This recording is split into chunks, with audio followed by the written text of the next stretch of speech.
ইয়া শ্বশুর আব্বা, হ্যাঁ আজ সারা দিন ঘুরি এর হিরিয়ের হোটেলেতে আমি দুইবার আপনার নাস্তা করাইলাম বিএপি হোটেলে, আপনি তো আমার কোনো নাস্তা বাস্তা করাইলেন না, কি দল আইছে।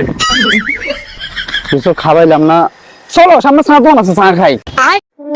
এটা বুঝি কথা আব্বা, আপনারা দামি দামি রেস্টুরেন্টে খানা খাওয়াইলাম, আপনি বুঝি আমার চা খাওয়াবেন কেন?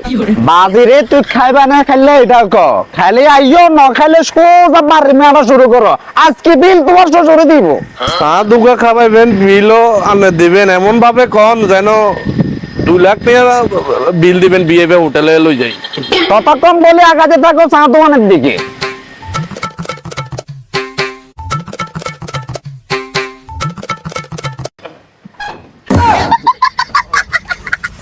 এই দোকানদার সব দুটো চা দে স্পেশাল করি। ठीक है।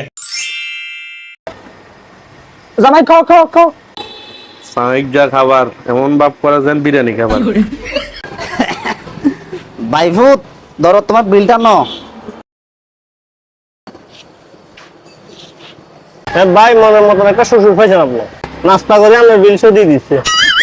ও আর এটা নিয়ে মনে করছেন, তাইলে শুনেন ঘটনা। আজ সারাদিন বেগা আইয়ার আর হোর বাজারে বাজারে আড়িয়ে দুই জায়গাত আমি আমার শ্বশুরের নাস্তা করাইছি বিএপি হোটেলে।